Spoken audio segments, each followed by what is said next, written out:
Assalamualaikum.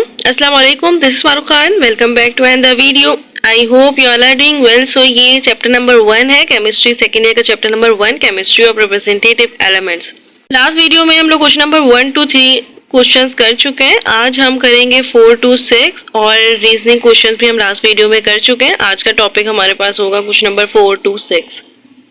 Question number 4 है what is mean by a diagonal relationship, mention 3 pairs of representative element that show diagonal relationship. तो सो हमें यहाँ पे पहले definition बतानी है, देन फिर हमें शो करना है कि वो कौन से 3 पेयर्स हैं जो रिप्रेजेंट करते हैं, जो शो करते हैं रिप्रेजेंटेटिव एलिमेंट्स, जो शो करते हैं डायगोनल रिलेशनशिप। डायगोनल रिलेशनशिप में रिजेम्बलेंस होती है किसी भी प्रॉपर्टीज में। जब भी कोई एलिमेंट्स डायगोनल होंगे एक दूसरे के, उसमें कुछ ना कुछ प्रॉपर्टीज में रिजेम्बलेंस होगी, उसको हम कहते हैं डायगोनल रिलेशनशिप। ये रिफर करता है resemblance in the properties.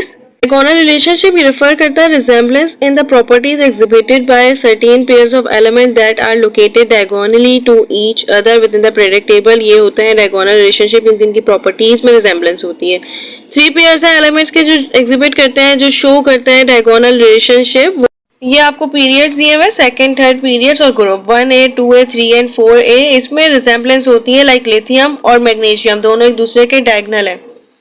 Beryllium देख सकते हैं आप, लिथियम और मैग्नीशियम दोनों एक दूसरे के डायगोनल है। यहाँ पे आ जाएगा लिथियम और मैग्नीशियम एक दूसरे के डायगोनल, इनकी प्रॉपर्टीज में रिजेम्बलेंस है। बेरिलियम और एल्यूमिनियम, बोरॉन और सिलिकॉन। सो ये एग्जिबिट कर रहा है डायगोनल रिलेशनशिप। चार्ट में करके लिखेंगे तो आप ज्यादा अच्छा लगेगा। अब क्वेश्चन नंबर 5 है discuss the group trend of ionization energy in group 3 of the periodic table. Ionization energy वो एनर्जी होती है जो स्मॉलेस्ट अमाउंट ऑफ एनर्जी जो हमें चाहिए होती है किसी भी एलिमेंट, किसी भी एटम के आउटर मोस्ट इलेक्ट्रॉन को निकालने के लिए।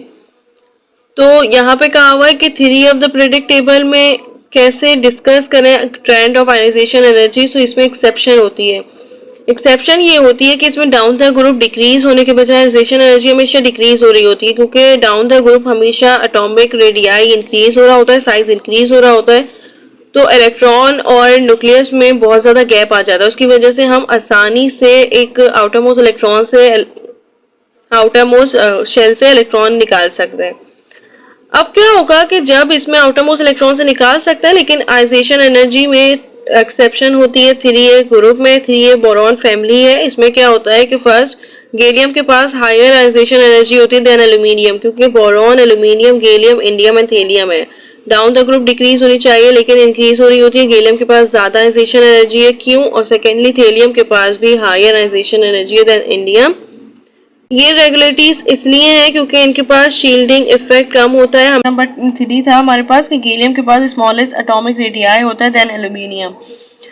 तो वो इसलिए था क्योंकि इसके पास पुअर शील्डिंग इफेक्ट था, चार्ज ज्यादा था, और पुअर शील्डिंग इफेक्ट की वजह से इसके पास फोर्स ऑफ अट्रैक्शन ज्यादा थी न्यूक्लियस और इलेक्ट्रॉन के बिटवीन, और उसकी वजह से इसका साइज कम हो गया था। अब जब साइज कम है तो इसका ये मतलब है कि इसके पास आयनाइजेशन एनर्जी ज्यादा है देन एल्यूमिनियम। थेलियम का भी बिल्कुल एग्जैक्टली सेम है, ये एग्जिबिट करता है हायर आयनाइजेशन एनर्जी क्योंकि इसका साइज भी कम होता है। बोरॉन, एल्यूमिनियम, गैलियम, इंडियम और थेलियम। थेलियम का ज्यादा साइज होना चाहिए लेकिन कम साइज होता है क्योंकि इसके पास पुअर शील्डिंग इफेक्ट होता है, force of attraction between nucleus and electron ज्यादा होती है, उसकी वजह से इसका साइज कम हो जाता है। सो ये था इसका रीजन। और ये nuclear charge in gallium by 3d electrons होता है और by thallium in 4f electrons. Like 3d electrons ही हैं जो पुअर शील्डिंग इफेक्ट को कॉज करते हैं। ये था इसका रीजन। अब लास्ट क्वेश्चन है write down the properties of beryllium that show is unique behaviour in group 2A। So आपको बेरिलियम की प्रॉपर्टीज को शो करना है, राइट डाउन करना है। स्मॉलेस्ट रेडियाई और इसकी हाईएस्ट इलेक्ट्रोनेगेटिविटी होती हुई डाउन द ग्रुप डिक्रीज हो रही होती है, और atomic radii down the group increase हो रहा होता है। दैट्स वाई इसका एटॉमिक रेडियाई सबसे कम होता है और हायर इलेक्ट्रोनेगेटिविटी होती है, इसकी वजह से इसके पास यूनिक कैरेक्टर्स होते हैं। वो यूनिक कैरेक्टर आपको राइट डाउन करने हैं।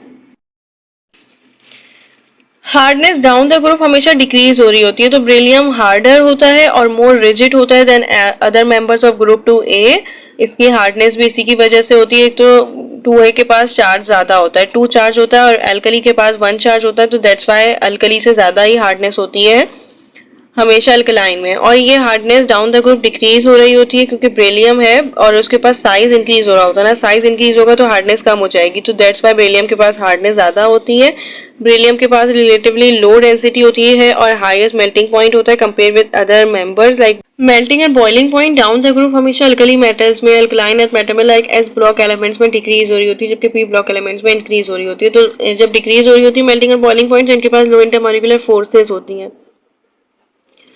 इसकी वजह से compare with other group members इसके पास हाईएस्ट मेल्टिंग पॉइंट होती है, डाउन द ग्रुप डिक्रीज हो रही होती है और रिलेटिवली लो डेंसिटी होती है क्योंकि density down the group increase हो रही होती है और पीरियड में भी इंक्रीज हो रही होती है। बेरिलियम के पास ये टेंडेंसी होती है कि फॉर्म कर सकते हैं कोवेलेंट बॉन्ड क्योंकि इसके पास स्मॉलेस्ट एटॉमिक साइज होता है, एटॉमिक रेडियाई होता है, दैट्स वाई ये कोवेलेंट बॉन्ड को फॉर्मेशन कर सकता है, जबकि other members of the group form करते हैं आयनिक कंपाउंड। तो ये थी इसकी यूनिक कैरेक्टरिस्टिक्स, ये डिफर करता है from other members of the group. I hope आप लोगों को समझ आए होगा। All the best to all of you. अल्लाह हाफिज।